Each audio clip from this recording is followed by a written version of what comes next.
Like பண்ணுங்க, share பண்ணுங்க. உங்களுக்கு இந்த வீடியோ பிடிச்சிருந்தா மறக்காம சப்ஸ்கிரைப் பண்ணுங்க. Thank you.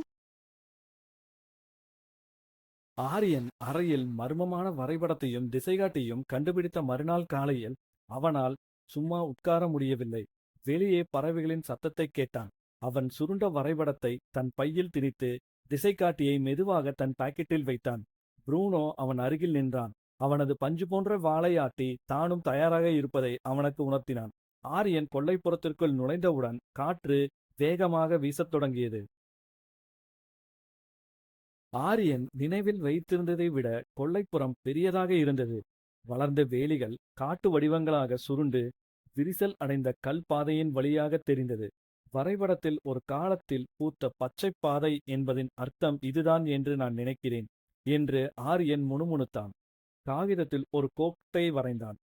திசைகாட்டி ஊசி பிடிவாதமாக வடக்கு நோக்கி செல்ல மறுத்து சாய்ந்து கொடிகளின் திரைக்கு பின்னால் தெரியும் திசையை காட்டியது. தொங்கும் செடியின் வழியாக மூக்கை நுழைத்துக் கொண்டு ப்ரூனோ குரைத்தான். வளைவுகளுக்கு அப்பால் ஒரு மறைக்கப்பட்ட தோட்டம் இருந்தது.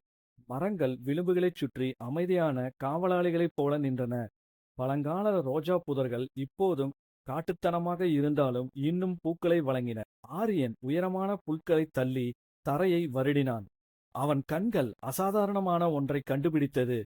பூமியில் புதைந்திருந்த ஒரு வட்டமான கல். பாசி அதன் விளிம்பில் ஒட்டிக்கொண்டிருந்தது. ஆனால் சூரியன் ஒரு பளபளப்பான மையத்திலிருந்து மின்னியது. இது ஒரு சூரிய கடிகாரம் என்று ஆரியன் கிசுகிசுத்தான். ப்ரூனோ, இங்கே பார் என்று ஆரியன் கத்தினான். ஆரியன் அதன் மேற்பரப்பை சுத்தமாக துடைக்கும்போது ப்ரூனோ அதை ஆர்வத்துடன் முகர்ந்து பார்த்தான். சுழலும் எழுத்துக்களில் ஒரு புதிர் செதுக்கப்பட்டிருந்தது. நான் தூங்கும் நிலத்தால் நான் நிற்கிறேன் சூரியனால். என் அமைதியான முகம் நிலத்தை வெளிப்படுத்துகிறது. ஒளி மெல்லியதாக வளரும் இடத்திற்கு என் இதயத்தை திருப்புங்கள். தோட்டத்தின் உண்மை உள்ளே பூட்டப்பட்டுள்ளது. ஆரியன் அதை உறக்கப் படித்து முகம் சுளித்தான். அதன் அர்த்தம் என்ன? என் இதயத்தை திருப்புங்கள். ஒருவேளை டயல் நகரக்கூடுமோ? தனது கைகளை வைத்து சூரியன் எட்டாத மரக்கோட்டை நோக்கி மெதுவாக திருப்பினான். ஒரு சிறிய கிளிக்கில் சூரிய கடிகாரத்திற்கு அடியில் ஏதோ ஒன்று நகர்ந்தது. ப்ரூனோ திடுக்கிட்டு அந்த இடத்தை விட்டு நகர்ந்து ஓடினான். ஒரு சிறிய சத்தத்துடன் பின்னால் குதித்தான். அடித்தளத்திற்கு அருகில் இருந்து ஒரு கல் பகுதி நழுவி உள்ளே மறைந்திருந்த ஒரு அறையை வெளிப்படுத்தியது. ஆரியன் உள்ளே சென்று ஒரு மென்மையான மரச்சாவியை வெளியே எடுத்தபோது அவன் இதயம் வேகமாக துடித்தது. இது ஒரு பூத்தண்டு போன்ற வடிவத்தைக் கொண்டிருந்தது.